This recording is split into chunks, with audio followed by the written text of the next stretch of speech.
Oi, gente, tudo bem? Eu sou Carla Francini, sou neuropsicopedagoga e hoje, no vídeo de hoje, nós vamos estar entendendo um pouquinho sobre a superdotação. Então, vamos lá. Eu fiz uns slides aqui para ficar melhor a nossa compreensão, ok? Então, vamos vendo aqui. A superdotação, ela existe várias formas, né, da gente detectar um indivíduo que tem altas habilidades em superdotação. No vídeo de hoje, eu vou focar em crianças até 6 anos de idade. Então, como que ela se manifesta até os 6 anos de idade, tá? Então, quando nós falamos em superdotação, muita gente ainda pensa naquela criança prodígio que lê aos 2 anos ou que faz contas complicadas antes mesmo de entrar na escola. Mas a superdotação vai muito além disso. Ela envolve aspectos cognitivos, emocionais e também sensoriais. Na primeira infância, por exemplo, que vai até os 6 anos de idade, esses sinais podem aparecer de forma mais sutil ou até serem confundidos com outras características de alguma criança atípica, tá? Como hiperativa, né? Uma criança com hiperatividade muito acentuada, ou mesmo teimosa. Então, ai, que criança teimosa. Então, essa pode ser uma característica de superdotação camuflada ali, tá bom? Por isso, é tão importante que os pais e educadores saibam reconhecer e acolher esses traços. Pra, por quê, né? Que isso é importante? Para que a gente possa evitar frustrações ou diagnósticos, né? Diagnosticar essa criança indevidamente, com equívoco, né? Então, por isso que é bastante importante a gente começar a observar esses detalhes, tá bom? Então, assim, quais são as principais, né, manifestações da superdotação até os 6 anos? Então, eu coloquei 4 pontos aqui para a gente observar nesse vídeo, que são, então, é o desenvolvimento cognitivo acelerado que a criança pode ter. Ela pode ter também uma hipersensibilidade sensorial, tá? Ela também pode ter uma rigidez cognitiva e intensidade emocional. Agora, nos próximos slides, eu vou estar mostrando um pouquinho de cada um desses principais pontos aqui, tá? Destacados. Então, por exemplo, o desenvolvimento cognitivo acelerado. Eu destaquei aqui 3 pontos para a gente analisar. Então, a criança pode, mas não necessariamente ela vai ter essas 3 características, ou você vai observar esses 3 pontos que eu coloquei aqui nela, tá? Pode ser um só, ou pode ser todos em conjunto. Então, ela pode ter uma fala precoce e vocabulário avançado, capacidade de memorizar informações com facilidade, tá? Mas o oposto também é verdadeiro. Então, de repente, ela pode ter uma fala atrasada, então ela pode retardar a fala. Claro que vai depender tudo do contexto, tá? Então, por exemplo, uma criança que ela é criada bilíngue, ela pode ter atraso de fala e mesmo assim ela estar dentro das características de superdotação, tá? Ou não, tá? Então, esses aqui são alguns pontos aqui, a gente está falando especificamente sobre algumas características de superdotação.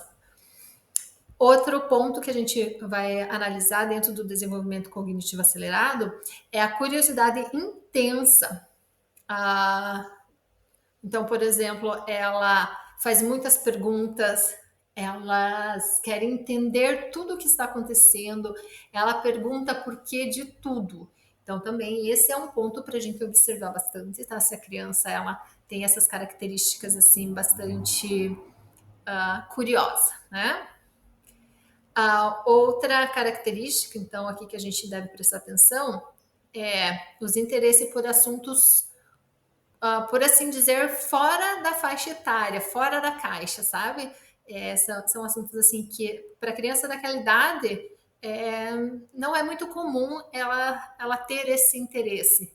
Por exemplo, por planetas, pelo corpo humano, por mapas, né? Então, as crianças normalmente, quando até os 6 anos, elas têm outro tipo de interesse, mas não interesses específicos em coisas mais complexas. E as crianças superdotadas, elas podem apresentar essa característica. Então, por assim dizer, é aquela criança de 3 aninhos, por exemplo, que já quer saber como que funciona o motor do carro, ou fica fascinada com uma enciclopédia, sabe? Então é aquela criança totalmente que a gente diz assim, nossa, ela se interessa por coisas assim bem bizarras. Então são as crianças com características, tá, de superdotação. E a hipersensibilidade sensorial, né? Que isso também pode afetar a criança superdotada e com bastante intensidade, inclusive. Então, elas são mais sensíveis a barulhos, cheiros, texturas ou luzes. E isso pode confundir um pouco com outros transtornos do neurodesenvolvimento, tá? Essa hipersensibilidade a essas coisas. Então, pode ser aquela criança que não gosta de barulho muito alto, ou o oposto também é verdadeiro, aquela criança que faz muito barulho, tá? Também pode ser. Aquela criança que não gosta de cheiro fortes, ou ela não come aquela comida por conta daquele cheiro, ou por conta daquela textura, ou ela não usa roupas por conta da textura do tecido, ou se não incomoda elas ambientes muito claros, sabe? Muitas luzes. Então elas têm essa sensibilidade com esse tipo de esse sensorial, tá? É bem aguçado na criança superdotada. Elas também podem recusar certos alimentos ou roupas justamente por conta dessa sensibilidade na textura ali, né?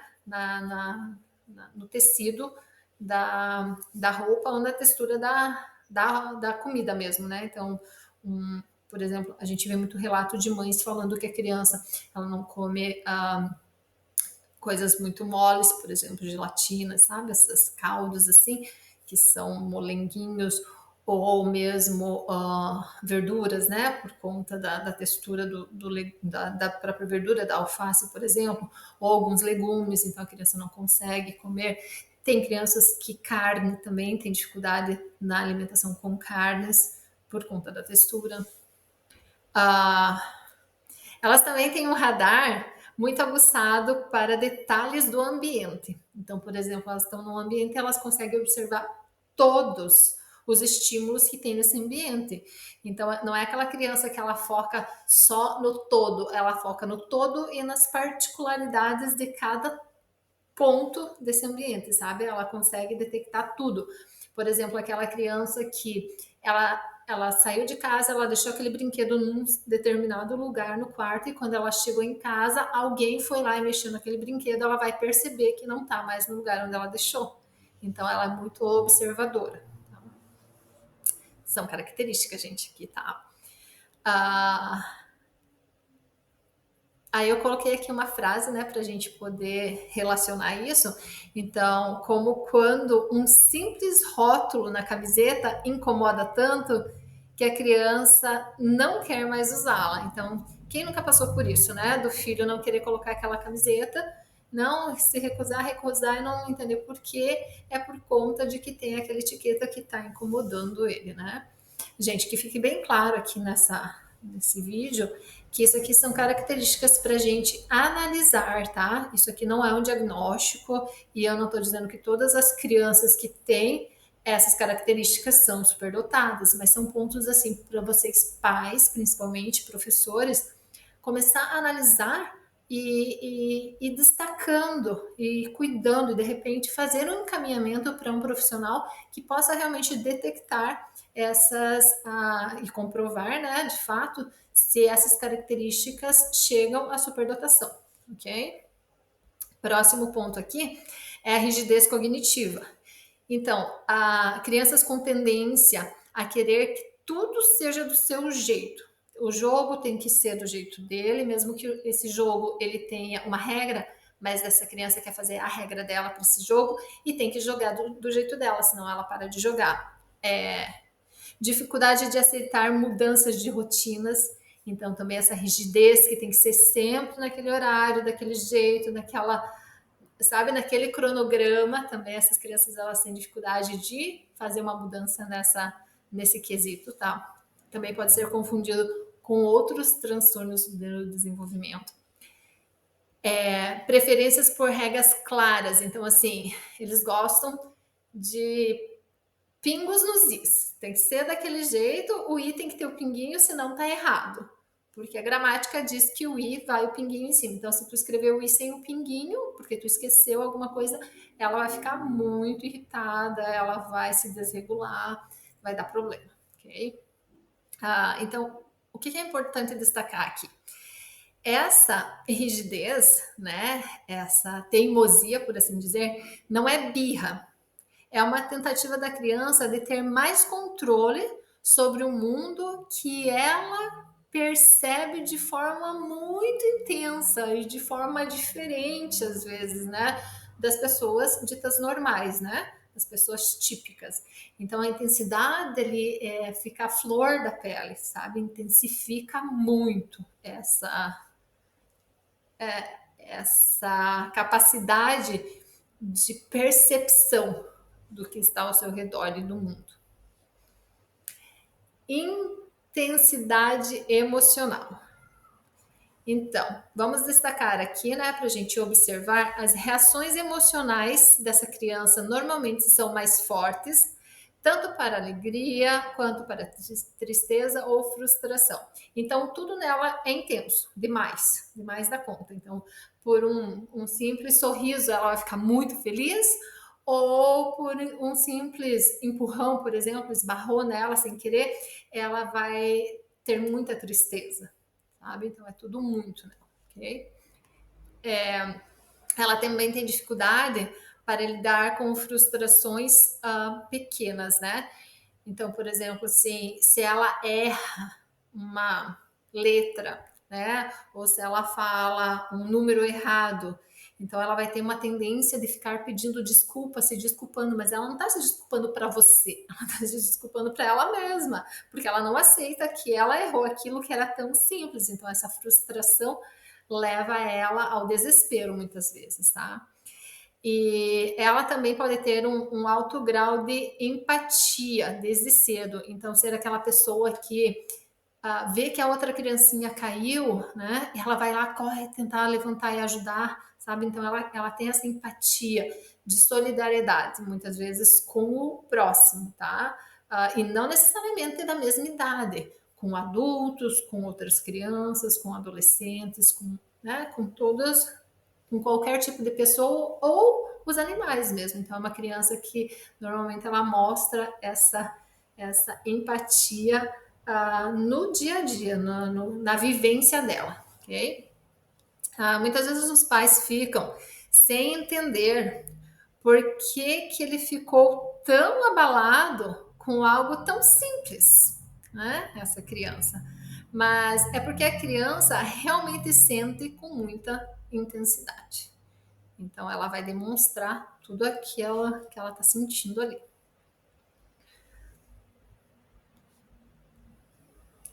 Agora, nós vamos passar aqui para alguns mitos e verdades sobre a superdotação na primeira infância.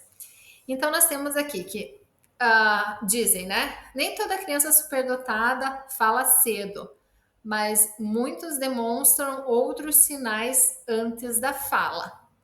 Então, assim, tu veja, o mito é que toda criança superdotada fala cedo, mas isso é só um mito.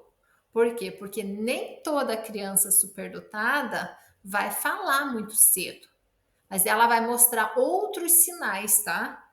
Antes de começar a falar.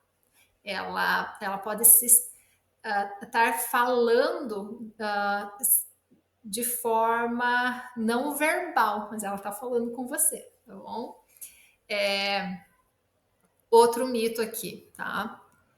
Não é só inteligência lógico-matemática que caracteriza a superdotação. Então, tem gente que acha que ela tem que ser ter uma excepcionalidade acadêmica para ela ser diagnosticada, não é diagnosticada, mas para ela ter as características ou ser uma criança superdotada, mas não é assim que funciona, tá?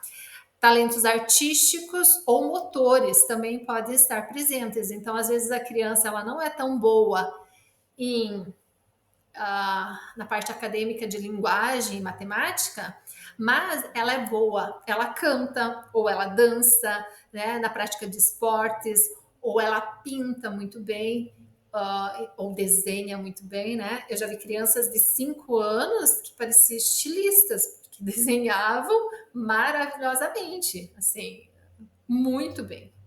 Parecia realmente uma criança estilista ali, sabe? Então, e tem esses outros lados também que são características de crianças superdotadas, tá? E sim, muitas vezes superdotação vem acompanhado de maior sensibilidade emocional e sensorial. Então, como eu falei antes, nem toda criança que tem essa sensibilidade emocional e sensorial, ela é superdotada, mas ela pode, né, toda criança superdotada tem também essas características, ok? E bem acentuada por sinal, tá? Então não são só os outros transtornos do neurodesenvolvimento que têm essas características emocionais e sensoriais, ok? Como que os pais podem ajudar desde cedo? Então você precisa estar atento aos sinais, mas sem pressa para rotular. Então não rotula o seu filho, meu filho é superdotado, ou meu filho é aquilo ou aquilo outro, tá? Oferecer estímulos variados, respeitando o ritmo da criança. Então, sempre assim, vamos no ritmo. Ela quer fazer isso aqui, ela gosta disso, então vamos lá, tá? Porque o que a gente tá falando aqui é da primeira infância. Então, sem muita obrigatoriedade em tudo. Então, é mais no lúdico, mais da brincadeira. Se ela tá se divertindo com aquilo, vai lá, continua. Se tá ficando aborrecido para ela, para, tá? Então, sempre no ritmo dela. Evitar pressionar ou superestimular.